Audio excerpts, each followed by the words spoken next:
skema ini jelas-jelas adalah merupakan suatu kejahatan korporasi. Baik itu BUMN maupun Kementerian ESDM itu sudah nyata-nyata gagal dalam pelaksanaan atau mengemban tugas.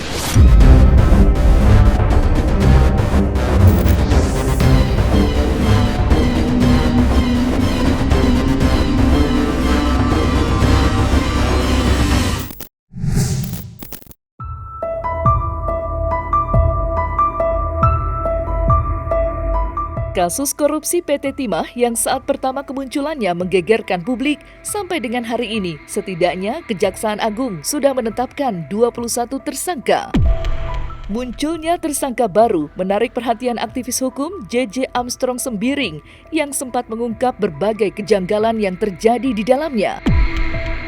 Kali ini, JJ Armstrong Sembiring menyusun skema di balik penyebaran para tersangka. Dalam bahasa sederhana, membedah anatomi penyebaran para tersangka yang menyasar pejabat daerah hingga petinggi perusahaan. Dan berikut penjelasan lengkap JJ Armstrong Sembiring. Di dalam komposisi dari pihak penyelenggara negara, ini sudah sebelumnya dinyatakan tersangka itu ex-dirut PT Timah Tbk. Kita sempat menyinggung pada tanggal 24 April ya, itu sebagai orang yang tersangka di sini ini Rosalina. Ini statusnya dia sebagai General Manager di PT Tinindo Internusa ya. Nah, kita pertanyakan di sini masih belum ada dirutnya nih. Ini dirutnya, komisarisnya, ini belum ada yang dipanggil oleh pihak Kejagung. Belum ada yang dipanggil oleh pihak Kejagung. Nah, sementara pada tanggal 26 April ini official ownership-nya atau pemilik pemanfaatannya ini sempat sudah dinyatakan tersangka, yaitu pertama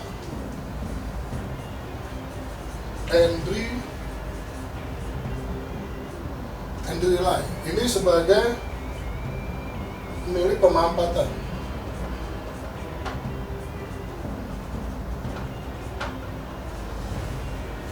Dan kedua, ini Fandi Lingga. Nah, Fandi Lingga ini marketing.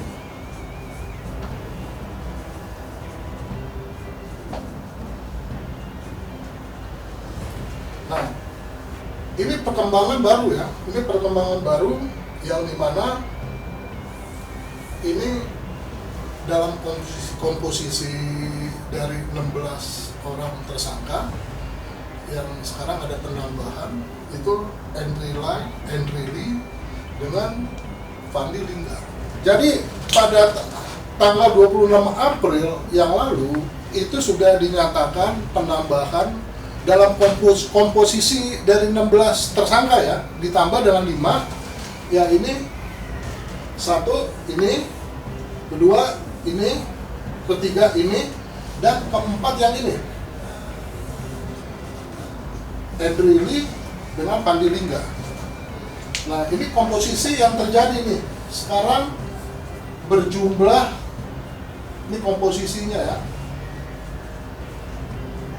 berjumlah 16 ditambah 5 berarti 21 tersangka.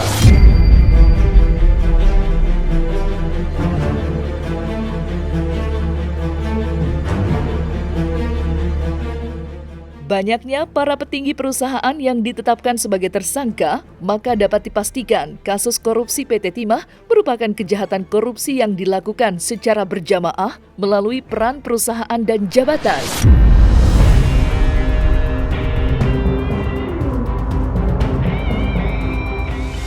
Nah, di sini ada perkembangan baru, ya.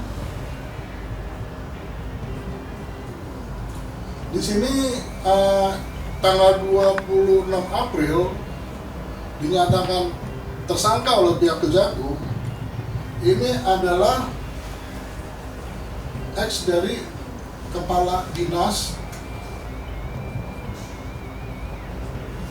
ESDM Bangka Belitung. Ini yang bernama Suranto Wibowo.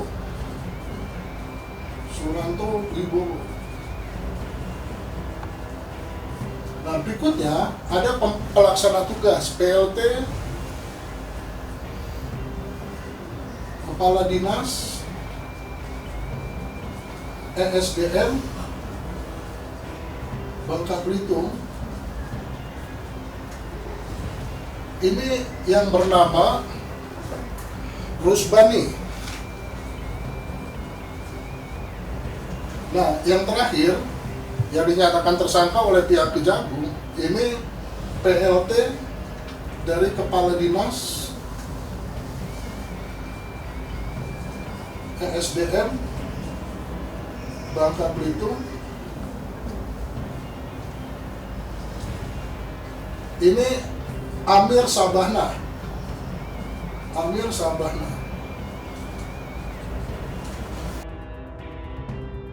Kalau kita lihat dari skema ini jelas-jelas adalah merupakan suatu kejahatan korporasi.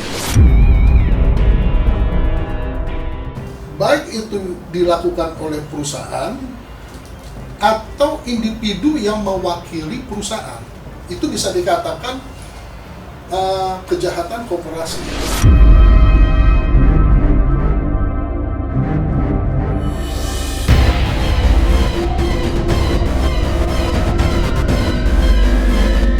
Terungkapnya sejumlah nama yang ditetapkan sebagai tersangka, diantaranya ialah pejabat PLT daerah, memang mengejutkan. Sedemikian parahkah mental para pejabat kita? Dan sudah sedemikian akutkah budaya korupsi di Indonesia? Lantas, apa benarkah lemahnya pengawasan pemerintah menjadi penyebab utama terjadinya korupsi di bidang sumber daya alam kita? Dan benarkah kasus korupsi yang disebut-sebut merugikan negara hingga 271 triliun merupakan kelalaian Kementerian BUMN dan ESDM? Tentunya di dalam korupsi di PT Timah Tbk, ya, paling tidak itu membuktikan bahwa pemerintah itu lalai untuk memastikan bahwa sektor pengelolaan atraktif, ya, itu tidak begitu sangat baik. Atraktif itu artinya gini, sumber daya alam yang diambil secara direct, secara langsung, itu atraktif. Nah, paling tidak ada dua kementerian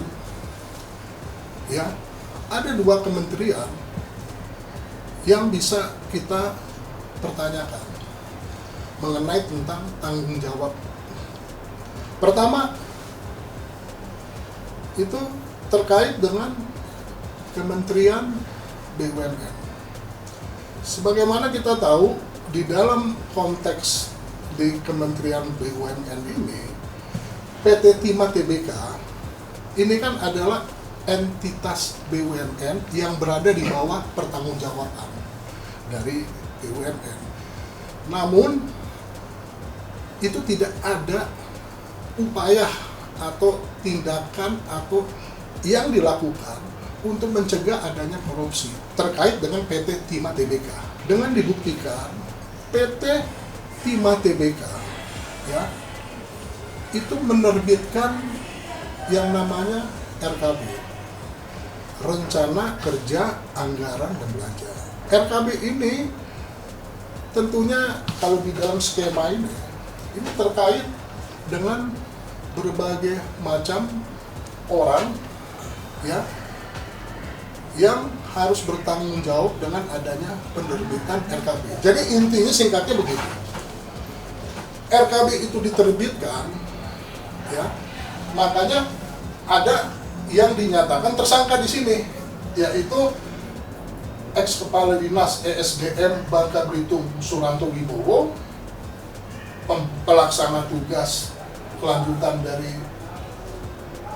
Kepala Dinas yang bernama Rusbadi, dan terakhir PLT Kepala Dinas yang sekarang ini yang baru ditahan itu Amir Sabah di Kementerian ESDM. Di Kementerian ESDM ini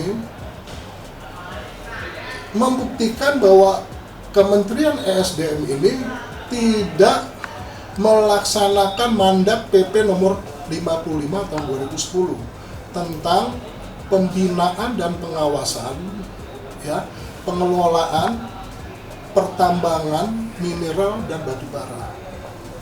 Padahal di dalam peraturan tersebut kewenangan dari Kementerian ESDM itu diberikan luas sekali. Nah, oleh karena itu, dua kementerian, baik itu BUMN maupun Kementerian ESDM, itu sudah nyata-nyata gagal dalam pelaksanaan atau mengemban tugas. Selain lemahnya pengawasan dan abainya peran negara, dalam hal ini kementerian terkait yang mengawasi sumber daya alam, penegak hukum yang amburadul juga disebut-sebut menjadi penyebab adanya korupsi PT Timah. Bagaimana JJ Armstrong Sembiring menjelaskan hal tersebut? Penegakan hukum yang pro bisnis. Kenapa saya katakan penegakan hukum yang pro bisnis? Karena ini sangat klasik ya, selalu kecenderungannya demikian. Makanya saya akan mendorong Kejaksaan Agung, ya, untuk memasukkan kerusakan lingkungan di dalam kalkulasinya, ya, yang ditimbulkan akibat korupsi PT Timah Tbk. Kalau kita melihat nilai angka yang demikian luar biasa, 271 triliun, ini adalah kejahatan korupsi yang paling terbesar di Indonesia setelah dari kasus-kasus sebelumnya. Aparat penegak hukum itu acap kali juga menerima setoran dari aktivitas tambang, ya kan? Dengan membiarkan sebuah perseroan atau perusahaan itu supaya bisa berjalan atau paling tidak bisa tetap berjalan lancar. Nah, ini perlu juga nanti ada pengembangan kasus oleh pihak Kejagung untuk bisa menjerat tersangka-tersangka lain gitu. Nah, dalam kaitan mengenai penegakan hukum yang pro bisnis, kita juga akan mencoba memberikan dorongan kepada Kejagung supaya juga jangan sampai lagi terjadi kasus di dalam korupsi perkebunan kelapa sawit. Sampai kini publik masih menunggu siapa tokoh intelektual di balik kasus korupsi PT Timah, mengingat nama yang kerap muncul dan menjadi pusat perhatian ialah suami Sandra Dewi, Harvey Muiz. Lantas, seberapa besar peran Harvey Muiz dalam kasus korupsi PT Timah?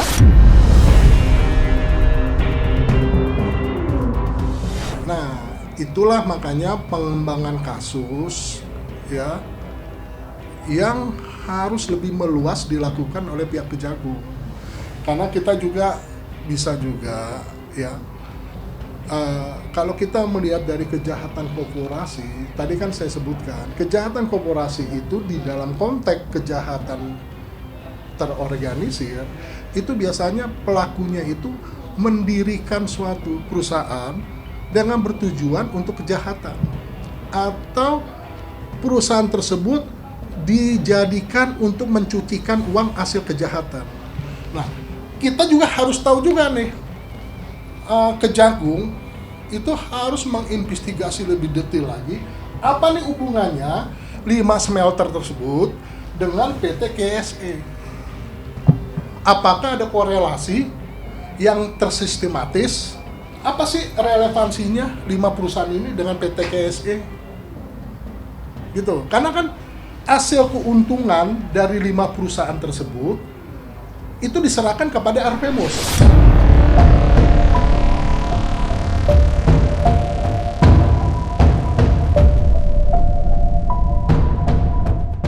Nah, selesai sudah Cumi Lovers, saksikan terus Cumi Camp In-Depth, kabar lengkap, mendalam, dan akurat dari narasumber terpercaya. Dan jangan lupa untuk like, subscribe, dan juga share channel YouTube Cumi Cumi.